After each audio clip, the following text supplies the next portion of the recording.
You know, when we're talking about the GOAT conversation in Valorant, there are of course a couple players that spring to mind when we've talked about a couple different eras of dominance. Of course, at first it was Tens when Sentinels were looking like the best team when they won Masters Reykjavik in 2021. Then after that, we saw the rise of Nats in Masters Berlin, where he completely owned and honestly innovated the entire lurker Sentinel role at that tournament, and a lot of things that he did at that tournament and popularized, people are still doing in games today. That entire A lurk combine, you know what I'm talking about, the one where the wall cuts off the sight line and then you can find your way close to lamps. Yeah, he basically popularized that, and his impact in that way has been huge for the game of Valorant. And then of course, going into 2022, we saw the complete dominance of Ye in the chamber meta, where he was just undoubtedly, in my opinion, the most high impact player of 2022 on that chamber meta. Now, besides those three players, I think we are now in a new era of dominance for a player known as Aspas. This guy has been absolutely crazy this year, going from VCT lock-in into VCT Americas, and if you look at his stats and the impact he's had since lock-in plus the first 6 weeks of VCT Americas, honestly, it's hard, in my opinion, for you to argue that he's not the best player in the game right now. So now, looking at the game now, Aspas is, in my opinion, the best player in the game, hands down, right now. You know, there's this thing I like to do where every week after VCT Americas, I love to just go on VLRGG and check the stats. And sometimes I'll check the stats to see, you know, what agents are good on what maps. And all this does is just make me realize that we really need Riot to release another Sentinel, because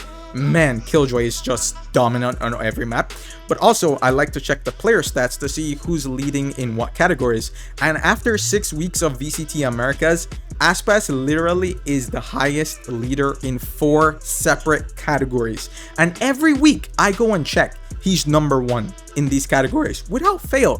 I think for maybe the first week or 2 weeks of VCT Americas, the highest impact rating player was Khalil from Furia, but pretty much ever since week 3, Aspas took over that role as highest in impact rating, but also he's just dominating on 4 other stat lines. Currently, he leads the league in impact rating, ACS, KD, ADR, and KPR. And KPR, he's about 0.99, which is basically a 1 KPR, which means he's pretty much good for a kill every single round, and oftentimes he gets more than that, right? So looking at that, that is just completely insane that a singular player can lead in 4 of these categories, considering that his team, Loud, have played the most rounds out of any team in VCT Americas. Right now, Aspas and his other teammates are all tied for most rounds played at 398 rounds. And the thing about Aspas too is that ever since the start of VCT Americas, he has been a literal Jet one trick. He plays Jet on every single map without fail. And Loud weren't necessarily doing this last year. If people don't remember, Aspas is a great Raze player. He is a very high impact Raze player, playing it on the Split, on the Bind, on the Fracture last year for Loud. But going into this year, with Chamber getting nerfed, I think being the main reason, Aspas is literally just playing Jet on every single map without fail, and he's putting up huge numbers no matter what. You look at maps like Fracture, Split, Bind, you know, those are maps that are historically not great Jet maps, but are really good for Raze, and they still are.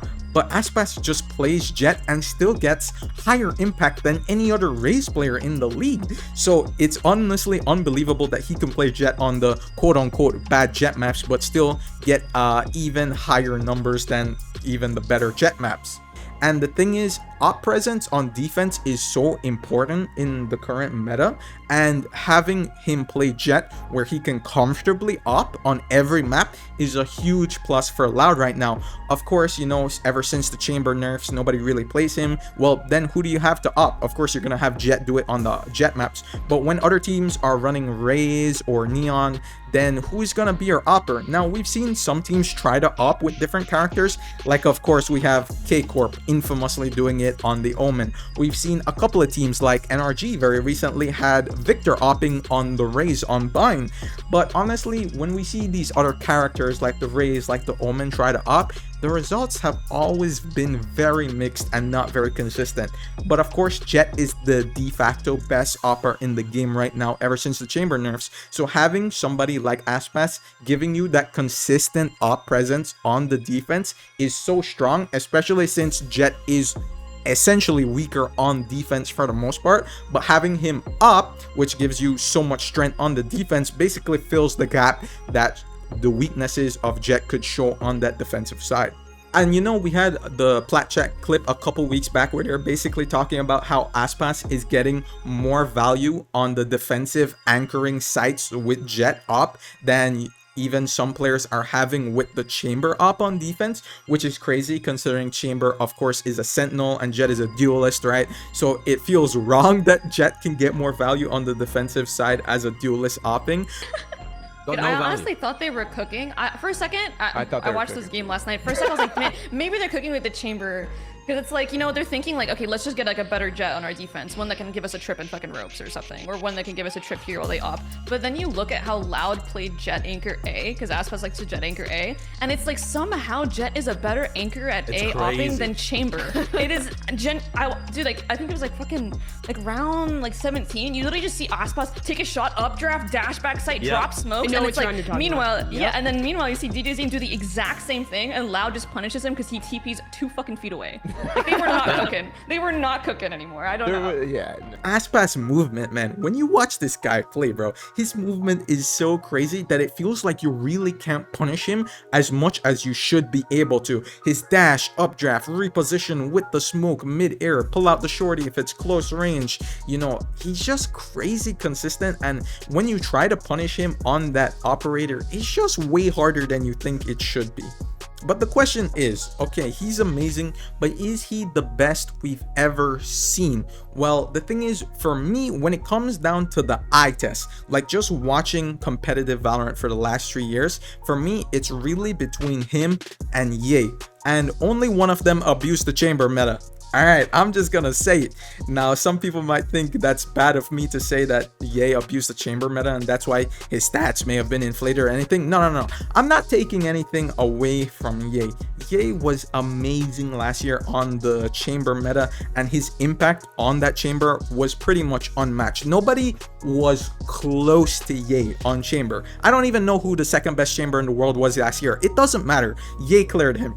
It's hard because in Valorant, they didn't necessarily play the same role last year. So Aspas was never a chamber player. He always continued to play that Jett or Raze while other players on his team would be playing the chamber. So it was hard to compare them directly one-to-one. But overall, I would say Ye had the better of him in 2022 on that chamber role.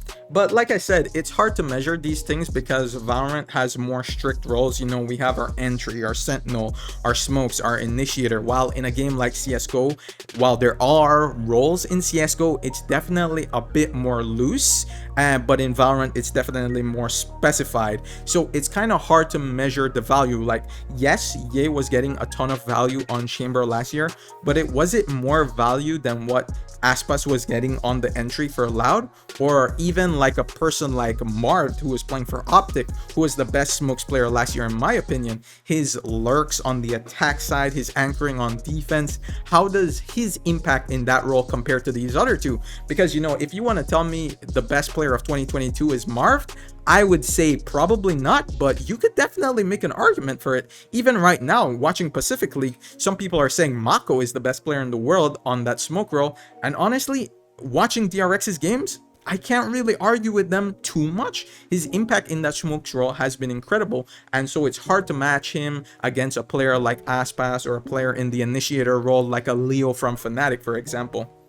So when it comes to accolades and calling who might be the most decorated player in Valorant, I mean, there are of course a couple of candidates, but we can't really say until, you know, a player wins multiple trophies. We definitely won't have a definitive answer for this.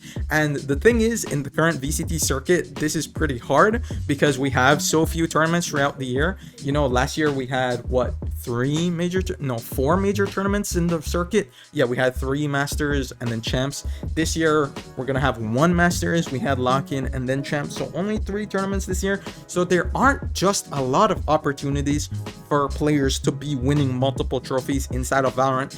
If we compare it to something like a CSGO, which feels like there's a tournament every other weekend, basically. There's so many tournaments within the circuit that we see a lot of teams, you know, winning multiple trophies and that kind of thing. And we've seen a lot of players over the years stack up their trophy cabinets.